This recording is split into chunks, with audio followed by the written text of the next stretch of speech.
Sokaklarda bayram var, içimde keder.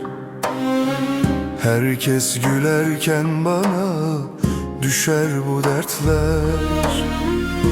Kapılar çalınır, sevinç dolar her yer. Benim yüreğimde sensizlik yeter. Yeni umutlar kurulur, yüzlerde tebessüm.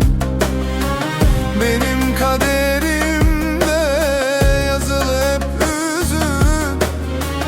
Eller şeker tutar, kalpler dolu bir gün. Benim avuçlarımda kalmadı hiç dün. Bayram gelmiş benim neyime, sensiz hayat döndü zindana yine. Herkes gülerken ben ağlarım gizlice. Adın düşer her gece dilime. Bayram gelmiş benim neyime, sensiz geçen günler döndü çileye. Ne bayram kaldı ne de sevinç içimde. Ben mahkumum senin hasretine.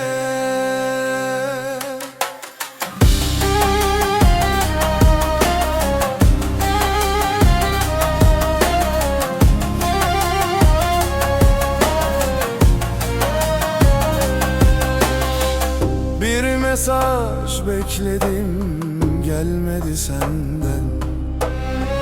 Ümitler tükendi, geçti bu bedelden. Adını yazdım yine her geceden. Silmek istedim ama silemem ben. Aynada bir yabancı bakar yüzüme.